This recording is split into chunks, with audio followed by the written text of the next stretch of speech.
2025년 1월 셋째 주일 예배를 하나님께 드리도록 하겠습니다. 하나님은 영이시니 예배하는 자가 영과 진리로 예배할지니라.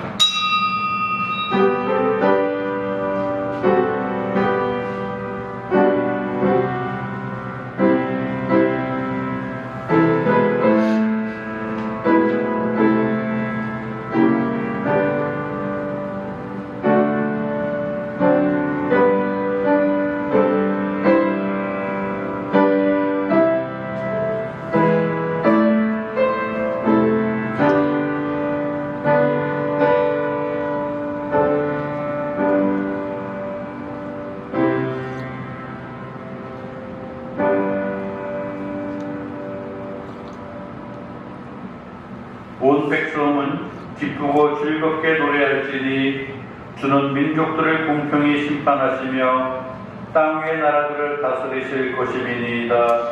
하나님이여 민족들이 주를 찬송하게 하시며 모든 민족으로 주를 찬송하게 하소서. 땅이 그의 소산을 내어 주었으니 하나님 곧 우리 하나님이 우리에게 복을 주시리로다. 하나님이 우리에게 복을 주시리니 땅의 모든 끝이 하나님을 경외하리로다. 아멘. 처음과 끝이 되시고 우리의 생사복을 주관하시는 우리 하나님, 그 은혜를 생각할 때마다 감사를 드립니다. 죄로 죽을 수밖에 없었던 우리를 사랑해 주시어 존귀하신 예수 그리스도를 이 땅에 내어 보내주시고 그분의 십자가 사건으로 우리를 구원해내시며 하나님 백성 삼아주신 그 은혜를 생각할 때마다 감사를 드립니다. 하나님 자녀 된 귀한 신분으로 복된 날 거룩한 주일을 우리에게 허락하시고 주님 전에 나와 하나님을 찬양하며 예배할 수 있도록 우리에게 건강을 주시고 믿음을 주시며 이 모든 환경을 허락해 주셨사오니 이 시간 주님 앞에 예배할 때에 영과 진리로 예배하는 귀한 시간 될 수 있도록 주의 영으로 덧입혀 주시옵소서. 우리 하나님 홀로 영광 받아 주실 줄 믿고 우리를 죄에서 구원해 주신 예수님의 이름으로 기도하옵나이다. 아멘. 기립하시고 찬송 부르겠습니다.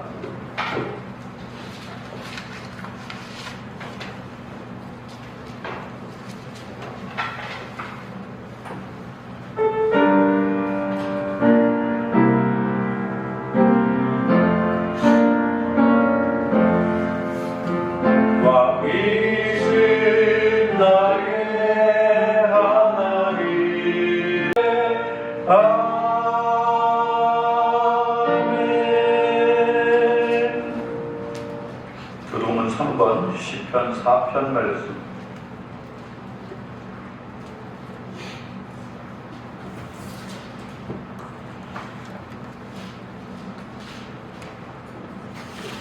내 의의 하나님이여, 내가 부를 때에 응답하소서. 곤란 중에 나를 너그럽게 하셨사오니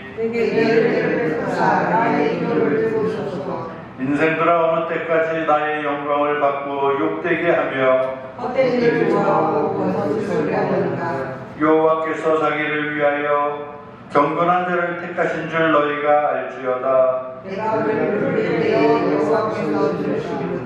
너희는 떨며 범죄하지 말지어다. 자리에 누워 신중에 말하고 잠잠할지어다. 여러 사람의 말이 우리에게 손을 보일 자 누구뇨 하오니 여호와여 주의 얼굴을 들어 내게 비추소서. 주께서 내 마음에 두신 기쁨은 내가 평안히 눕고 자기도 하리니 나를 단전히 살게 하시는 이는 오직 여호와이시니이다. 아멘. 사도신경으로 신앙 고백하겠습니다. 전능하사 천지를 만드신 하나님 아버지를 내가 믿사오며 그 외아들 우리 주 예수 그리스도를 믿사오니 이는 성령으로 잉태하사 동정녀 마리아에게 나시고 본디오 빌라도에게 고난을 받으사 십자가에 못 박혀 죽으시고 장사한 지 사흘 만에 죽은 자 가운데에서 다시 살아나시며 하늘에 오르사 전능하신 하나님 우편에 앉아 계시다가 저리로서 산자와 죽은 자를 심판하러 오시리라. 성령을 믿사오며 거룩한 공예와 성도가 서로 교통하는 것과 죄를 사하여 주시는 것과 몸이 다시 사는 것과 영원히 사는 것을 믿사옵나이다. 아멘. 이 시간 찬송 154장 부르시고 우리 신인수 집사님 우리를 대표해서 기도해 주시겠습니다.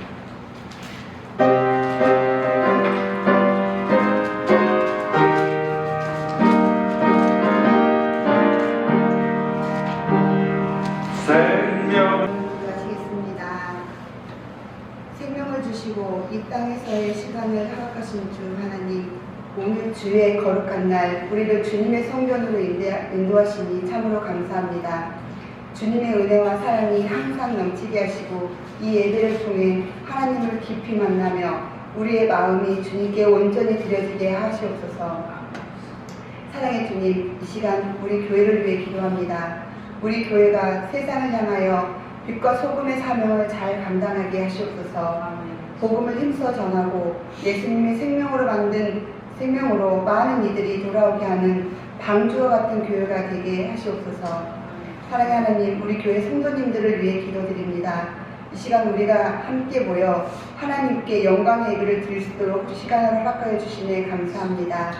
우리 성도들이 주 안에서 믿음이 깊이 성장할 수 있도록 도와주시옵소서. 각자의 삶에서 주님의 말씀을 붙잡고 그 말씀대로 살아갈 수 있는 지혜와 용기를 주시기를 기도합니다. 주님, 우리 성도들이 서로를 위해 기도하며 격려하고 사랑으로 섬길 수 있는 공동체가 되게 하옵소서. 어려운 상황에 처한 성도들에게 주님의 위로와 도움을 주시기를 기도합니다. 병든 자를 치유하시는 하나님, 이 시간 마음과 영혼과 육체를 치유하셔서 우리 교회 성도님들이 하나님을 만나는 놀라운 체험이 일어나게 하시고 하나님께 기쁨이 되는 간증이 매일같이 일어나는 우리 교회 성도님들이 되게 하옵소서. 전능하신 하나님 아버지, 저희 담임 목사님을 위해서 기도드립니다. 오늘 하나님의 말씀을 들고 강단에 서실 때 성령의 놀라우신 역사가 일어나게 하옵소서. 목사님의 육체가 지치지 않도록 지켜주시고 건강한 몸으로 주님의 사역을 감당할 수 있도록 도와주시옵소서. 매일의 사역 속에서 힘을 잃게 하지 않게 하시고 필요한 회복의 은혜를 주시기를 기도드립니다. 하나님 아버지, 목사님께서 전하시는 말씀을 통해 성도들이 변화되고 주님의 사랑을 깊이 깨닫게 하옵소서. 예수 그리스도의 복음을 증거하시는 김희수 이석장 선교사님을 위해 기도합니다. 선교사들의 생명과 안전을 지켜주시옵소서. 선교사님들의 가정이 하나님의 보호하심 안에 머물게 하시옵소서. 필요를 따라 공급하시는 하나님의 역사하심을 누리게 하시옵소서. 새로운 한 해 동안도 하나님의 인도하심으로 지혜와 은혜로 채워주시고 항상 감사와 기쁨으로 살아갈 수 있게 인도하여 주시옵소서. 오늘도 영광을 받으시기에 합당하신 예수님의 이름으로 간절히 기도드렸습니다. 아멘. 오늘 우리에게 주신 하나님 말씀 신약성경 요한복음 2장 13절부터 22절까지의 말씀입니다.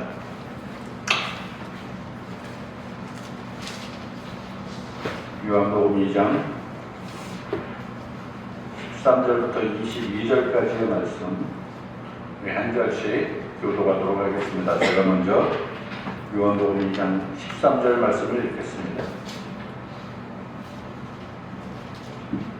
유대인의 유월절이 가까운지라 예수께서 예루살렘으로 올라가셨더니 성전 안에서 소와 양과 물이 파는 사람들과 돈과 부는 사람들이 앉아있는 것을 보시고 노끈으로 채찍을 만드사 양이나 소를 다 성전에서 내쫓으시고 돈 바꾸는 사람들의 돈을 쏟으시며 상을 엎으시고 물을 파는 사람에게 이르시되 이것을 여기서 가져가라. 내 아버지의 집으로 상상주를 만들어가라 하시니 제자들의 성경 말씀에 주의 전을 사모하는 열심이 나를 삼키리라는 것을 기억하더라. 이에 이르기를 하여 주의 사랑을 내가 이런 일을 행하니 무슨 종을 우리에게 보이겠느냐.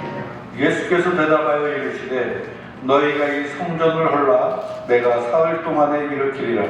유대인들이 이제 이 성전은 30년 동안의 지었거든 내가 3일 동안에 이르게 되리라. 그러나 예수는 성전된 자기의 육체를 가리켜 말씀하신 것이라. 주가 가운데 성사가 되어야 자들이 이 말씀을 듣는 것을 기억하고 성령과 예수께서 하신 말씀을 믿었더라. 아멘. 한 번 더 기도하겠습니다. 하나님 은혜를 감사합니다. 하나님 열린 귀한 특권을 가지고 복된 날 거룩한 주일 주님 전에 나와 하나님을 예배합니다.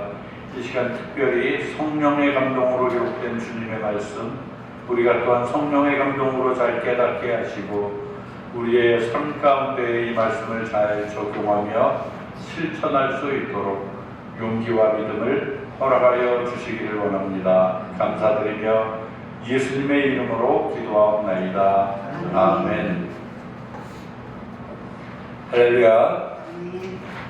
할렐루야. 아멘. 인사하겠습니다. 하나님은 당신을 사랑하십니다. 하나님은 당신을 사랑하십니다. 하나님은 우리 모두를 사랑하십니다. 하나님은 우리 모두를 사랑하십니다. 나도 당신을 사랑합니다. 나도 당신을 사랑합니다. 아멘. 분위기 살아요. 오늘 하나님 말씀 제목입니다. 다 같이 따라하겠습니다. 성전의 주인 예수님. 성전의 주인 예수님. 네, 성전의 주인 예수님. 지금은 우리가 성전이라는 말을 안 씁니다. 근데 오늘 말씀은 일단 이 말씀의 배경이 성전입니다. 왜 성전이란 말을 안 쓰느냐는 일전에 제가 말씀을 드렸던 기억이 나는데 성전은 곧 성전의 주인은 우리 예수님, 그죠? 예수님의 십자가 사건 이후에 더 이상 하나님과 우리 사이에 성전이라는 것이 필요가 없어졌습니다. 예수님 자신이 성전이시고요. 성전에서 교류하였던 하나님과 제사장 간의 그 관계가 완전히 면제되었다는 겁니다. 이제 내가 하나님을 직접 부르짖고 그 중간에 영원한 제사장이신 우리 예수님이 함께 하시기 때문에 이제 더 이상 성전이라는 개념이 없어져도 무리가 없다는 것입니다. 그 이전 예수님이 이 땅에 오시기 이전에는 물론 하나님을 만나고 하나님께 예배, 곧 제사하기 위해서는 반드시 사람들이 성전에 모여야 했습니다. 그곳에는 예배를, 제사를 인도하는 제사장이 있었고 제사 가운데 드려야 할 제물이 있었고 그래서 성전 밖에는 그 제사에 함께하기를 원하는 제사 드리는 백성들이 있었다는 것입니다. 그런 룰이 있는 그 말씀의 이 배경을 가지고 오늘 말씀의 제목 성전의 주인 예수님이라고 정했습니다. 이 말씀을 전하기 이전 앞에 있는 구절들을 우리가 먼저 어떤 내용인지 잠깐 알고 넘어가야 할 필요가 있어서 일단 그 부분을 소개를 먼저 하겠습니다. 우리 설교 노트지 1번을 한번 보겠습니다. 예수님의 1번이 보니까 예수님의 지상 사역 첫 이적 사건은 어떤 것이었을까? 예수님이 공생의 기간에 이제 사역을 하시는데 첫 이적 사건이 있어요. 수많은 병자도 고치고 죽은 자도 살리시고 그죠? 여러 그 사건들 첫 번째 이적 사건은 무엇이었을까? 어떤 거예요? 네, 벌써 아시는 분은 이미 바로 포도주가 바로 이어서 나옵니다. 포도주 사건. 그것을 우리는 가나안 혼례, 가나안 혼인잔치라고 이야기를 하거든요. 첫 이적 사건이 바로 이 앞에 있다는 겁니다.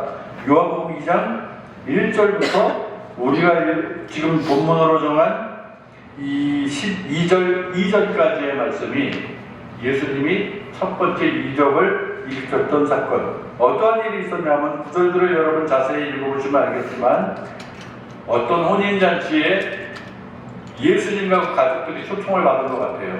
결혼식에 지금으로 따지면 거기에 잔치집에 갔는데 결혼을 하면 얼마나 막 들썩들썩 하겠습니까? 그죠? 그들은 이제 축하도 축하지만 맛있는 음식을 먹고 마시고 이 당시에 반드시 잔치에 있어야 할 것이 바로 고기가 있어야 됐을 것이고 또 포도주가 있어야 됐을 거예요. 그런데 고기가 부족하다라는 부분은 나오지가 않는데 포도주가 다 떨어진 겁니다. 포도주가 다 떨어졌는데 자 2장 3절에 보니까 포도주가 떨어진지라 예수의 어머니가 예수에게 이르되 하면서 하필 예수의 어머니 마리아가 예수님에게 이르되 저들에게 포도주가 없다라고 이야기를 하는 이유는 뭔지 모르겠어요.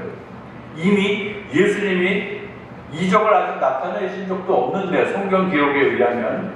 근데 마리아는 예수님과 같은 지구 안에 살고 있는 육신의 모친이잖아요. 예수님의 어떠한 우리가 알지 못하는 그런 부분을 알고 있지 않았을까 예상하게 하는 구절이에요. 왜 그거를 주인한테도 얘기 안 하고 어디에 하소연하지도 않고 예수님에게 이런 이야기를 할까? 예수님은 바로 대답을 하시죠. 4절에 보니까 여자여 나와 무슨 상관이 있나이까? 나와 무슨 상관이 있나이까? 하면서 내 때가 아직 이르지 아니하였나이다. 이 모자 간의 이 대화 가운데 어떤 우리가 알지 못하는 그 어떤 내면에 무슨 메시지가 있지 않았을까 싶은 생각을 충분히 들게 합니다. 그런데 이 어머니는 이제 5절에 보니까 하인들에게 이르되 하면서 너희에게 무슨 말씀을 하시든지 예수님이 무슨 말씀을 하시든지 그대로 하면 된다 너희는. 딱 그렇게 던져버려요 말을. 그리고 이제 예식의 잔치 가운데 예수님이 말씀하십니다. 드디어는 7절에 보니까 그들에게 이르시되 뭐라고 합니까? 따라합시다. 항아리에 물을 채우라. 네. 그냥 항아리에 물만 채우라 그럽니다. 항아리에 물을 채우고 아귀까지 가득 채우니까 이제는 떠서 연회장에 갖다 줘라 라고 말씀하세요. 간단해요. 물 채워라, 갖다 줘라. 딱 2번. 그러니까 이제 갖다 주는 거로 끝입니다. 과정은. 거기에 대고 뭐 안수를 한다든지 무슨 뭐 이런 것이 아니라 그냥 물을 갖다 부어라. 그리고 이제 갖다 줘라. 딱 2가지입니다. 자, 이제 하인들은 시키는 대로 했죠. 마리아가 그냥 너희들은 예수님이 뭐라고 말하든 이렇게 시키는 대로만 하면 된다라고 해서 이 하인들은 시키는 대로 할 뿐 그냥 갖다 따라줍니다. 사람들이 이제 물로 된 그 음료를 맛보고서는 어디서 났는지 알지 못하되 하면서 물도온 하인들은 알더라 라고 되어 있고 거기에 대한 반응 10절에 보니까 사람마다 먼저 좋은 포도주를 내고 취한 후에 낮은 것을 내거늘 하면서 그대는 지금까지 좋은 포도주를 두었도다. 왜 하필 나중에 나오는 것이 이렇게 더 진가에 있는 것을 주는가 이거죠. 11절에 나옵니다. 우리 1번에 대한 답이 되겠죠. 예수께서 이 첫 표적을 갈릴리 가나에서 행하였다. 그러면서 그의 영광을 나타나심에 제자들이 그를 믿으리라 라는 말씀으로 이제 11절까지의 말씀이 이어져 있습니다.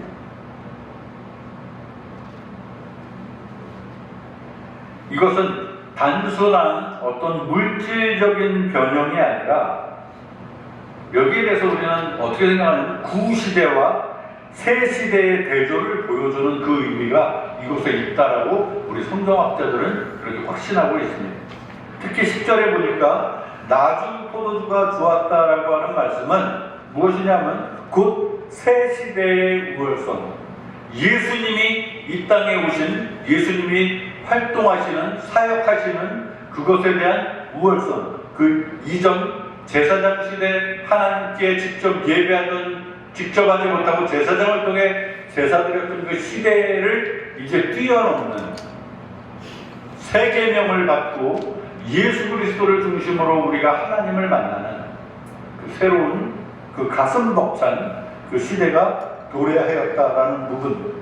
성경학자 가운데 오스카 풀만이라는 아주 유명한 학자가 있습니다. 그분은 뭐라고 그러냐면 여기에 대해서 물과 포도주, 이것은 십자가에 달려 죽으신 예수님의 물과 피를 상징한다라고 그렇게 해석을 합니다.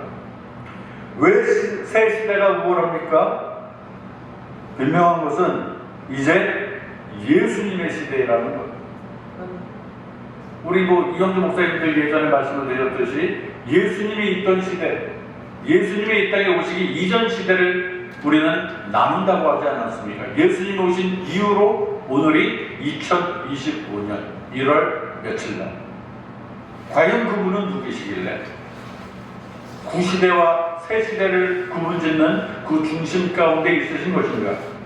자, 그분이 우리 지난주에 우리는 말씀을 통해서 이제 성령에게 이끌려서 광야로 나가셔서 시험을 받습니다.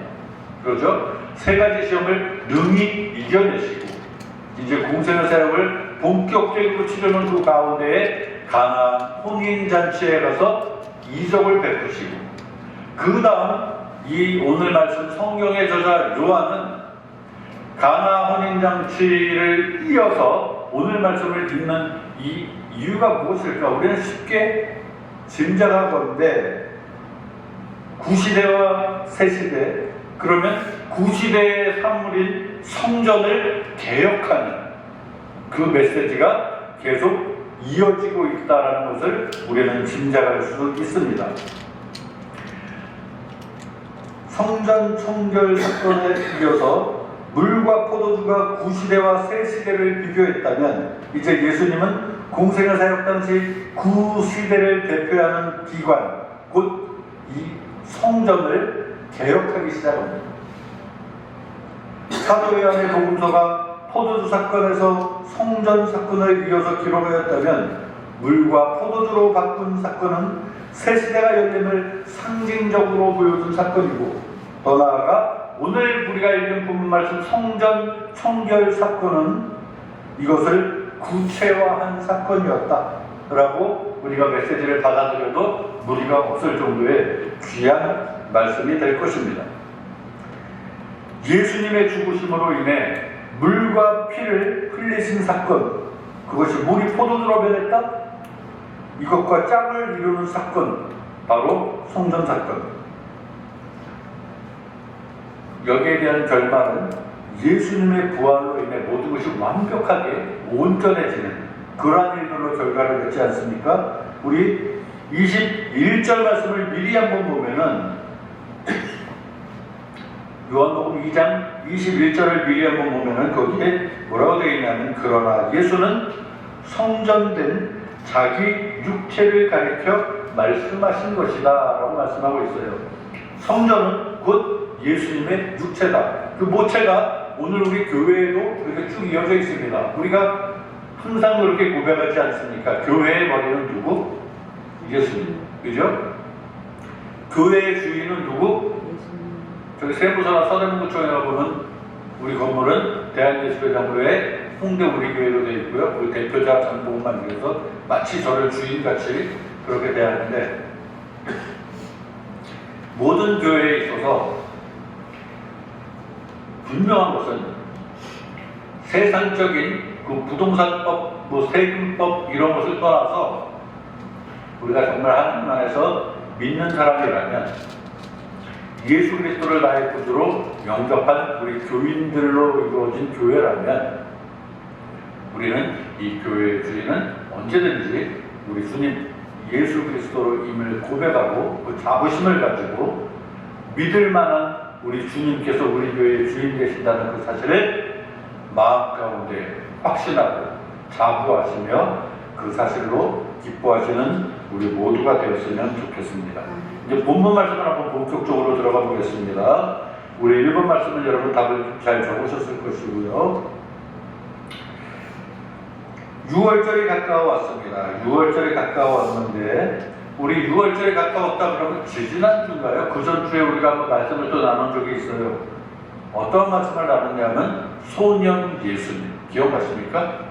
소년 예수님 약 12살 정도로 추정되는 예수님이 가족들과 함께 성전, 예루살렘 성전까지 갔다가 거기서 예수님이 없어진 사건, 그죠?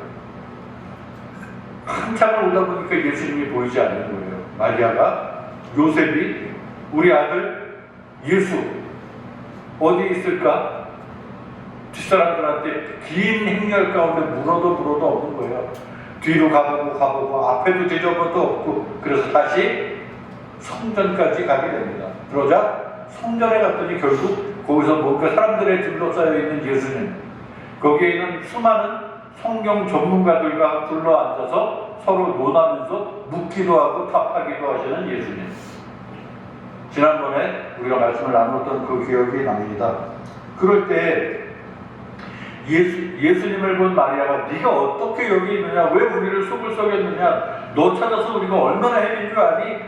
이랬을 때 예수님이 뭐라고 말씀하시냐면은 어찌하여 나를 찾으셨나이까 하면서 내가 내 아버지 집에 있어야 하는 줄 알지 못하셨습니까? 라고 이야기합니다. 내가 내 아버지 집에 있는 것이 정상이거든. 예수님의 실제 집은 마리아 요셉과 머물던 그 지붕 밑이 아니라 예수님은 이미 나이가 있어야 할 것은 사실 이 성전이다 라고 선포하는 말씀입니다.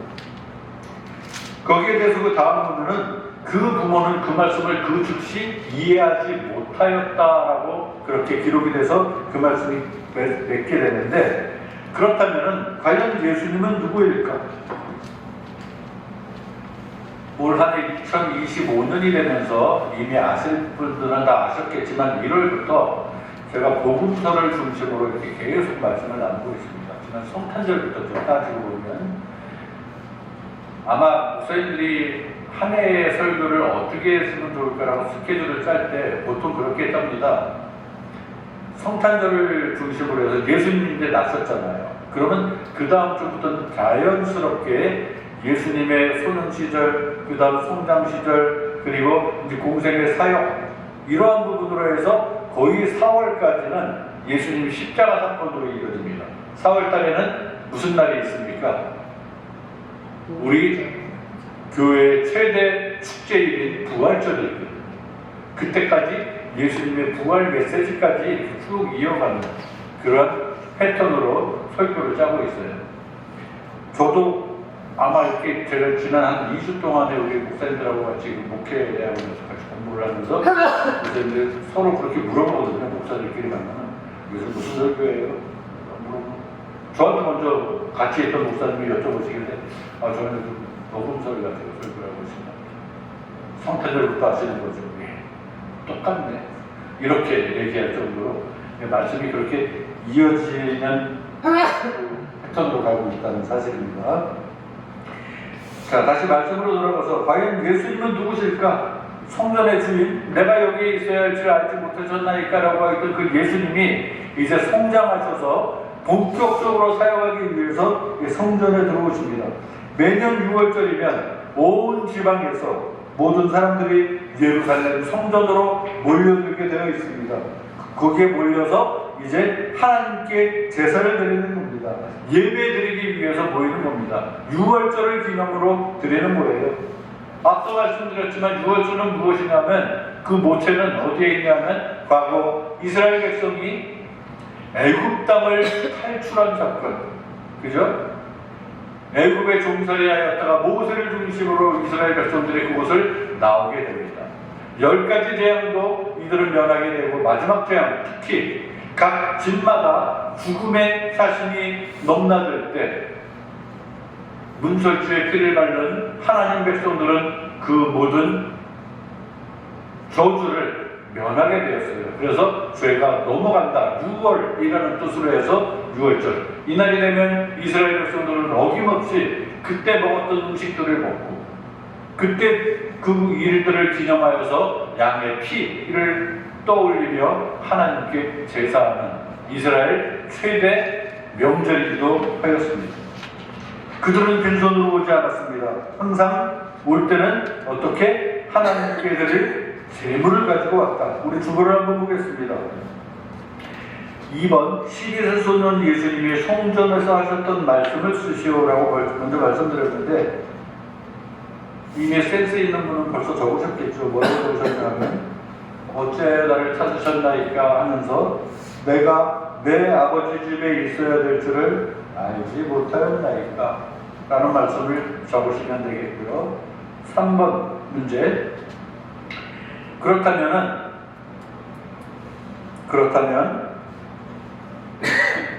하나님께 제사를 드리기 위해서 성전에 온 이 백성들은 빈손으로 오지 않고 하나님께 드릴 재물을 가지고 왔는데 그 재물의 종류들은 어떠한 것들이 있었나라고 이 3번으로 제가 문제를 내보았습니다. 어떠한 것들이 있었을까요? 하나님께 드릴 제물의 종류, 이 당시 뭐가 있었을까요? 장은택. 하나님께 드릴 제물 11주.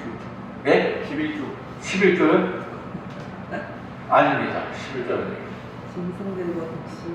하나님께 드릴 제물, 헌금이 아니고 제물. 뭐가 있었어? 제사 드릴 때 이스라엘 백성. 동물. 예? 동물. 뭐요? 동물? 동물이야. 동물인데 동물 어떤 것이 있었을까? 예? 소, 양, 새, 양.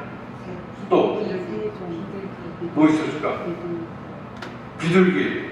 또 독시, 좀 있는 사람은 좀 좋은 거 같잖아요. 소, 소. 있는 사람들. 있는 사람들은 왜 소를 가져왔을까? 왜 하필 소일까? 장한테. 맞아요. 소가 비슷합니다. 그 말입니다. 자, 멀리서 또 소를 끌고 오는 사람들도 있었고, 양이나 뭐 염소 이런 것들을 막 여러 마리 끌고 오는 사람도 있었을 것이고, 하나만 가지고 오는 사람도 있었고, 가난한 사람은 이제 돈이 없으니까 소를 마련하는 건 너무 무리야. 양도 나에게 너무너무 비싸. 이 사람들은 비둘기 이런 것들을 가져왔어요. 그러니까 여기서 우리가 한 가지 짚고 넘어갈 게 있는데요. 부자들, 고위층들, 뭐 바리새인, 서기관, 사두개인 이런 고위직들은 이런 면에서 너무너무 유리한 자리를 차지했어요. 성전에 드릴 재력, 성전에 제사할 때 재물을 드릴 이 재력이 벌써 남달랐다는 거예요. 소 한 마리 적어도 최소한 양 속죄 제사를 그렇게 드리면 되었어요. 이 사람들은 제사를 제대로 한번 드리고 나면은 내가 죄 용서를 받는 그 기분이 들 거 아닙니까? 마음적으로도 영적으로도. 그죠? 이들은 이 멋진 소를, 이 흠없는 소를 내가 하나님께 드리면서 내 죄를 고백합니다. 이럴 때 이 마음도 얼마나 후련했겠어요. 내 죄가 이런저런 죄들이 있었는데 이 귀한 걸 하나님께 드립니다. 이 피를 보면서 내가 하나님께 제사를 드립니다. 하면서 마음도 얼마나 후련했겠느냐고요. 오늘날도 그렇습니다. 이러한 생각들이 사람들 마음 가운데 벗어나지 못하는 겁니다. 예배 제일 은혜롭게 드리는 사람이 누구냐? 강남에 있는 뭐 큰 교회 보면은 그 교회 11조 1등부터 10등까지 하는 사람이 가장 큰 은혜를 받으면서 예배를 드린대요. 이거 잘못된 겁니다. 예전에도 그렇고 지금도 그렇고 많이 드리니까 많이 은혜를 받는다? 그것보다도 분명한 것은 이 중심입니다. 중심. 어떠한 재물이 있든지 간에 소가 있어도 됐고 산비둘기 한 마리가 있어도 됩니다. 우리는 그 동물이 피를 흘리고 죽어나가는 것을 보면서 그런 고백을 하는 겁니다. 내가 저렇게 죽었어야 됐다는 겁니다. 내가 하나님께 내 죄를 내어놓고 고백하며 용서받기 위한 그 의식을 제사를 드릴 때 저 귀한 동물이 무슨 죄가 있다고 제가 그렇게 죽는구나. 저희 집에 강아지가 한 마리가 있습니다. 그걸 생각하면 제일 쉬워요. 내가 만약에 죄를 지었는데 우리 은택이가 죄를 지었는데 은택이를 대신해서 우리 집에 키우는 우리 순자를 갖다가 죽여서 하나님께 드렸다고 생각을 해보세요. 은택이의 마음이 어떻겠습니까? 우리가 애지중지하던 우리 강아지를 내 대신해서 하나님께 드렸다. 그럴 때 너무 불쌍한 우리 강아지, 우리 순자, 이 피, 내가 그 죄값을 받아야 되는데, 여러분 강아지 키우는 분들은 분명히 그런 마음을 한 번씩 꼭 가지세요. 그러면 그들의 마음들이 그 은혜를 더하는 거고요. 우리 더 나아가서 어떠한 사람을 우리가 또 알아야 되냐면, 여러분 다 자식을 낳아보지 않았습니까? 그죠? 내 자식을 내가 내어놓는 내 심정은 어떻겠습니까? 저 나하고 상관 넘는 이웃들이라고 하지만 저 사람들의 죄를 위해서, 죄를 대신해서 내 자식을 내어줘야 한다는 그 심정은 여러분 어떻겠습니까? 하나님이 예수 그리스도를 이 땅에 보내주신 그 심정을 우리가 조금이나마 알 수 있는 그런 원리입니다.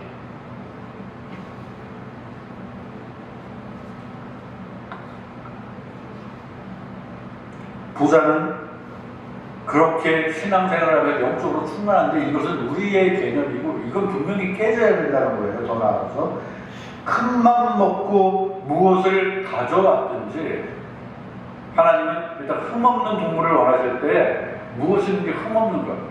상비들도 어디서 그냥 막 떨어져 다 죽어가고 가져와 드리면 노. 그럼 벌써 마음의 중심부터 흔들리기 때문에 뭐예요? 네 죄 용서 받는 것이 그 동물 하나를 드릴 때 네가 그렇게 정성 없이 드리면 되겠느냐라는 부분으로 우리는 마음의 양심에 찔림이 있어야 된다는 겁니다. 우리가 하나님께 헌신하는 삶의 자세는 그렇게 해야 된다는 겁니다. 하나님 앞에서는 인생에서는 되지 않습니다. 무엇을 조금을 드리더라도 하나님 이 가운데 하나님이 나에게 주신 모든 것에 대한 감사의 고백이 있습니다라는 의미로 드린다는 것입니다. 우리 오늘 말씀으로 들어가면은 예수님이 이제 14절에 보니까 6월절에 가까우고 사람들이 성전 안에서 소와 양과 비둘기 파는 사람들과 돈 바꾸는 사람들이 앉아있는 것을 보셨다 그랬어요. 뭐지? 성전 안에? 이게 무슨 분위기냐 하면요, 먼 길을 가야 되는데 내가 양을 한 마리를 끌고 갔다고 칩시다. 먼 길을 걸어가는 동안 막 돌풀이에 채이기도 하고 별의별 일이 있어 처음엔 흠이 없던 내 양이 다쳐버릴 수도 있어요. 그럼 이거 내가 어떻게 드리지? 여기에 대해서 아주 기가 막힌 묘수가 생겼는데 뭐냐면 예루살렘 성전에 가서 이런 것을 구하자. 그런 사람들을 위해서 보니까 안에 소도 파는 사람도 있고 양 파는 사람도 있고 비둘기 파는 사람도 있는 거예요. 그들에게 값을 치르면 흠없는 걸 아주 쉽게 편안하게 구할 수 있는 거야. 그거를 구해서 이제 내가 하나님께 드리면 되겠다. 이런 마음으로 이러한 일들이 성행하기 시작하는데 드디어는 이때쯤 되니까 이게 막 거의 시장 바닥같이 된 거예요.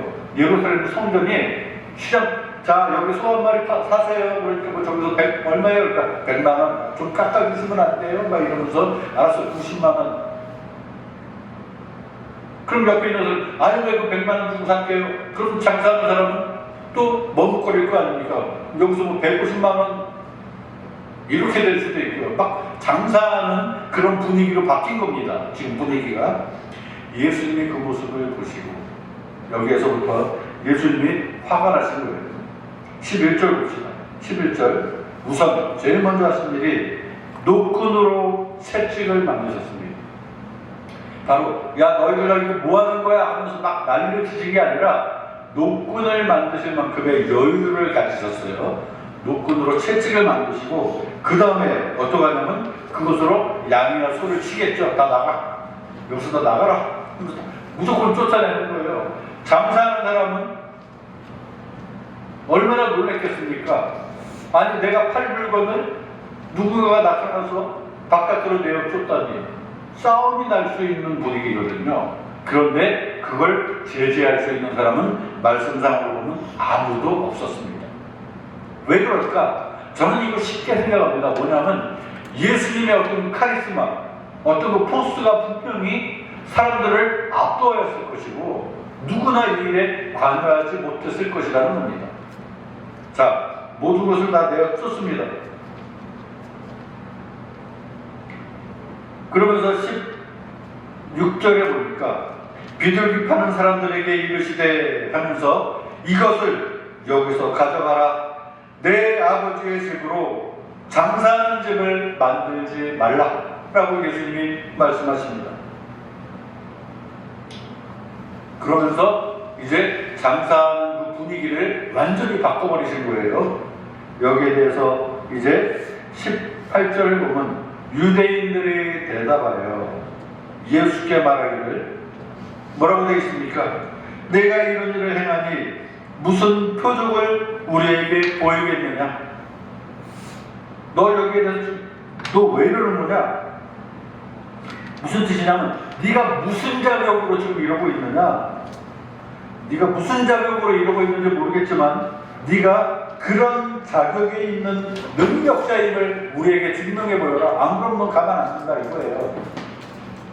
그러자 19절 오늘 말씀 19절 말씀 한번 다 같이 한번 읽어볼까요? 19절 말씀 읽습니다. 예수께서 대답하여 시작. 예수께서 대답하여 이르시되 너희가 이 성전을 떠나 내가 사흘 동안 일으키리라. 예, 우리 4번 5번이 계속 나와 있습니다. 18절의 본뜻 18절은 먼저 유대인들이 내가 이런 일을 했나니 무슨 표적을 우리에게 보이겠느냐, 이 말씀의 뜻은 뭐냐면은 적으십시오.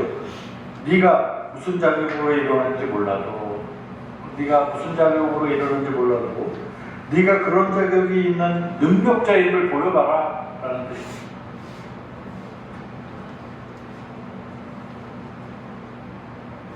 네가 무슨 자격으로 일어났는지 몰라도 네가 그런 자격이 있는 능력자임을 보여라. 이것이 다 그들의 묻는 질문이었다면 예수님은 너희가 이 성전을 헐어라. 내가 사흘 동안에 다시 일으킬 것이다. 자, 여기서 사흘 동안에 일으키실 성전, 이들은 너무 놀라죠. 뭐라 그러냐면 야, 이 성전을 짓는 데만 46년이 걸렸다. 한 주에 걸린 것도 아니고 이 엄청난 성전을 놓고 46년이 걸려서 지은 이 성전을 허물면 네가 사흘 동안에 이것을 다시 원상복귀하겠다고? 말도 안 되는 뻥을 치고 있네.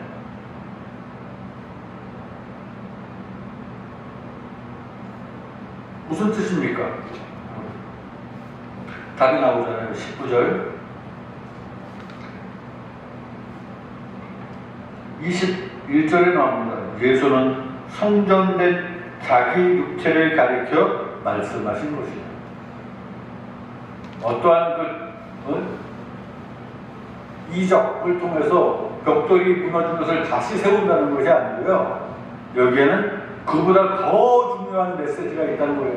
사흘 동안에 내가 다시 성전에 대한 본 개념을, 본 뜻을 바로 세울 것이다. 사흘. 그러면 여러분 무슨 생각이 납니까? 여기서 사흘은 어떤 일로부터 사흘일까요? 십자가 사건입니다. 그죠? 예수님이 십자가에 달려 죽으시고 사흘 만에 부활하심으로 인해 흑암의 권세를 단 3일 만에 이겨내시고 드디어는 성전의 완성된 모습을 갖추시고 하나님 되신 그분의 부활 예수 그리스도를 묻는 모든 성도들마다 구원받게 하시고 죄 용서받게 하시고 무엇보다 하나님 자녀된 특권을 누리며 살게 하시는 그 복음이 바로 이 안에 있다는 사실을 여러분 믿으시기를 바라겠습니다. 오늘날 교회가 크고 화려하고 좋은 시설을 가졌다? 그것이 뭐 잘못은 아닙니다. 그렇지만은 문제는 그 당시에 회당 성전의 잘못을 반복하고 있는 것은 분명히 시정되어져야 한다는 것입니다. 교회가 좋아야 한다? 저도 큰 교회 가서 예배 많이 드려봤습니다. 처음에 제가 중학교 때 시험 들 게 뭐냐면 중학교 1학년부터 3학년 저는 영락교회 다녔어요. 영락교회라면요, 본당 그 당시에 대한민국에 몇 대 없다는 파이프 오르간으로 찬양 연주가 됐어요. 그 소리를 들으면서 기도를 하는데 알아서 눈물이 떨어집니다. 찬양대회. 그러다가 하루아침에 아버님 따라 난지도를 가니까요, 하루아침에 난지도를 갔어요. 대한민국에서 제일 지저분한 쓰레기장에 있는 판자교회를 간 거예요. 갔더니 파이프 오르간은 없고 그나마 하나 가져왔다고 보니까 풍금이 하나 있는 거예요. 그 소리 들으면서 기도를 할 때 심정이 어떤지 아십니까? 저는 분명히 압니다. 하루 만에. 내가 저번 주만 해도 그런 교회에서 예배를 드릴 때 거기서 나는 또 성가대로 이렇게 봉사를 하면서 은혜를 너무너무 누렸거든. 중학교 때도. 여기 오니까 무슨 풍금도 칠 줄 아는 사람도 없어. 보니까 뭐 나보고 치래요. 그걸 잘 치지도 못하는 나보고. 사람들 들어오는 사람마다 막 냄새가 나가지고 죽겠고요. 쓰레기장에서 일하는 분들이기 때문에 온 동네가 쓰레기였습니다. 그럼 그분들하고 같이 있을 때 나는 빨리 예배가 끝났으면 좋겠다요. 왜? 이 냄새, 이 지저분한 거에 빨리 나가고 싶은 거예요. 그랬어요. 그러면 야, 오늘 점심 어떤 뭐 집사님네 가서 먹는데 아버님 따라 그 집에 가요. 밥은 좀 맛있는 거 주시겠지. 가보면 국에 막 파리들이 막 빠져있고 이런 걸 먹으라고 주는 겁니다. 그래서 저는 결심했습니다. 고등학교에서 난 집에 안 들어가게. 그래서 저는 그때부터 외박을 밥 먹듯이 했어요. 이런저런 핑계대고 나 오늘 출근해서 될 거예요. 왜? 들어가는 길부터도요, 장화 신고 쓰레기장을 30분을 빠져갖고 걸어서 들어가야 됩니다. 저는 그렇게 살았습니다. 그런데 밖에 딱 나오면은 사람들이 저를 난지도 사람인지 모를 정도로 이제 병장을 다시 하는 거예요. 이제 장을 다시 빼서 막 밀폐된 이 가방, 비닐 가방에다 넣고 이제 가방 썰어 매고, 그럼 얼굴은 알아서 또 귀티나는 얼굴. 그러니까 이제 난지도와는 상관없는 사람으로 그렇게 알게 되고, 다시 난지도로 돌아올 때는 다시 장화를 신고 그러고 다니는 거죠. 어쩌다가 또 제 얘기를 안 하려고 그랬는데 자꾸 죄송합니다. 말씀으로 다시 돌아가겠습니다. 자, 어찌됐든 그런 교회, 이러한 교회, 뭐 좋은 교회만 교회, 아닌 교회는 아닌 교회, 너 어떤 교회는 부흥했다. 부흥의 의미가 뭔데? 교회 새로 지었대. 멋진 교회. 이 정도면 부흥 아니야? 그런 개념부터 우리 깨시자고요. 어떤 교회는 뭐 부흥 못하는 교회, 한평생 있어도 가족교회는 늘어나지 않는 교회, 부흥을 못했대요. 그런 개념을 깨닫는 거예요. 기적 중에 가장 큰 기적은 뭡니까? 죽은 영혼이 사는 거잖아요. 한 영혼이라도 구원되어 있다면, 그죠? 한 영혼이라도. 과거 유명한 목사님들이 존경하는 목사님은, 18절 목사님은 목회를 하면서 교인이 안 늘어요. 한 사람 외에는 늘어나질 않아요. 그래서 실망을 했더니 난 이게 능력이 없구나. 그런데 그 한 사람으로 인한 그 복음의 효과가 파급적이었다는 겁니다. 수십 년 뒤에. 우리 눈에 보이지 않는 이런 사실들은 정말 하나님이 아시는 거거든요. 여기에 서 있는 목사나 앉아서 예배드리는 여러분들이나 분명한 교회는 이러한 뭐 어떤 모임의 장소라기보다는 흩어지는 장소, 그죠? 여기서 우리가 훈련을 받고 예배하는 분들 은혜를 더하게 되면 그 믿음을 가지고 밖에 나가서 내가 어떠한 사람들에게 얼마나 많은 큰 영향력을 가지고 그들에게 복음을 전하며 하나님 나라를 위한 일꾼으로 사용될 수 있는가. 복음의 전진 기지가 바로 이 교회라는 사실입니다.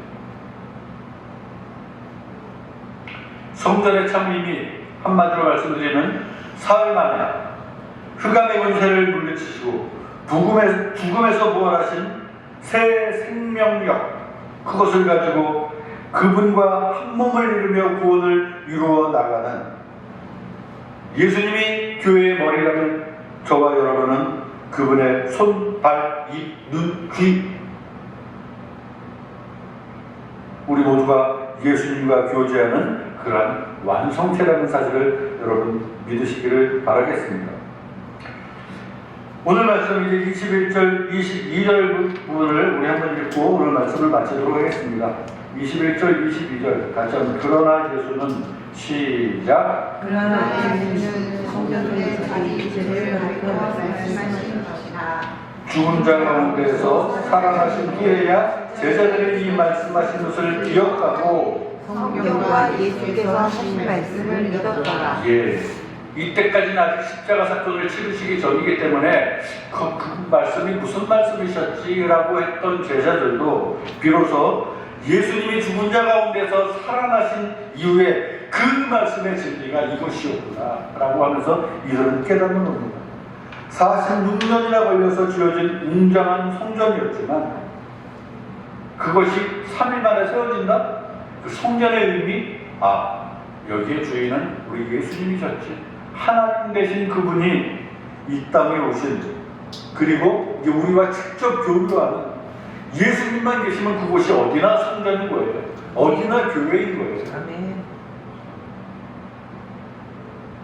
따라서 이 교회라는 의미는 건물이 아니고 부활을 경험한 사람들의 공동체이다라는 사실을 여러분 믿으시기를 바라겠습니다. 아멘. 지금도 예수님은 우리 가운데서 살아 역사하십니다. 지금 이 시간에도 어떤 그 목사의 말씀을 통해 예수님을 소개하고 있고요. 그 깨달음을 통해서 내가 우리 모두가 그분의 자녀됨을 기뻐하고 그분의 십자가 사건으로 인해 내 죄가 용서받고 구원받아서 하나님의 자녀되었다는 큰 특권을 누리고 살아갔다라는 감사한 고백이 넘치는 이 주일인 것입니다. 말씀이 선포되고 예배가 드려지며 하나님 안에서 교제할 때 하나님의 영광 드러내는 복된 오늘 거룩한 주일을 거룩하게 보내며 주일 성수하시는 저와 우리 모두가 되시기를 주의 이름으로 축원합니다. 이 시간은 하나님 앞에 기도하는 시간 갖도록 하겠습니다. 우리 하나님 피아노 쳐주시고요. 우리 다 같이 기도할 때 하나님 앞에 고백합니다. 하나님, 내가 무엇이가 안 돼? 하나님 나를 만세부터 택해 주셔서 예수 그리스도를, 그 하나님 사랑하시는 독생자 예수 그리스도를 이 땅을 보내주시고 나라의 우리의 그 이름을 믿게 하시며 내 죄를 대신해서 죽어 십자가에 달려 죽으신 그 십자가 사건으로 내가 용서받으며 내가 구원받으며 하나님 자녀가 되었다는 그 사실을 오늘 우리는 복음을 통해서 다시 한번 깨닫고 이 사실에 감사하며 하나님께 예배합니다. 이 고백을 가지고 우리 이상명도 하나님 앞에 기도하도록 하겠습니다. 기도하겠습니다. 216장 찬송, 봉헌 찬송으로 드리겠습니다. 216장.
하나님으로부터 왔음을 감사하며 주님 전에 나와 하나님을 찬양하고 예배하며 주님께 귀한 예물 드린 모든 손길들 우리 하나님 일일이 기억해 주시기를 원합니다. 우리가 온전히 하나님의 교회를 위해 하나님 나라를 위해 충성하는 주의 일꾼들 되기 위하여 이 자리를 빌어 하나님께 예배하며 주님께 귀한 예물 드릴 때에 우리 하나님 우리에게 복을 부어주시되 어디에서 무엇을 하든지 영육이 강건하여지며 물질적으로도 부족함 없도록 도와주시고 날마다 하나님 영광 드러내는 주의 백성들 될 수 있도록 복의 복을 덧입혀 주시기를 원합니다. 11조의 예물, 감사헌금, 주일헌금, 건축헌금 여러 가지 모양으로 드린 손길들 우리 하나님 일일이 기억해 주시되 아무쪼록 우리가 동역하는 우리 선교사님들 그리고 선교단체에 위해 예물에 쓰일 때마다 또한 함께해 주심으로 하나님의 복음이 땅까지 이르러 전파되어지며 하나님의 영광으로 모든 백성들이 누려가는 그 감사함으로 채워질 수 있도록 우리 하나님 복의 복을 덧입혀 주시옵소서. 다시 한번 이 모든 은혜에 감사드리며 예수님의 이름으로 축복하며 기도하옵나이다. 아멘. 기립하시고 우리 찬송 635장 부르신 후에 예배를 마치도록 하겠습니다.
지금은 교회의 머리가 되시는 우리 구주 예수 그리스도의 은혜와 아버지 하나님의 지극하신 사랑과 성령님의 강화 감동 역사 충만 교통하심이 함께 예배하는 홍대 우리 교회 교우들 머리 교회와 우리의 가정과 자녀와 생업 위에 우리의 기도의 제목들 위에 우리가 동역하는 김희수 선교사, 이석찬 선교사 사역지와 지구촌 나눔운동 위에 우리의 이웃과 이 나라 이 민족 위에 이제로부터 영원토록 함께 있을지어다.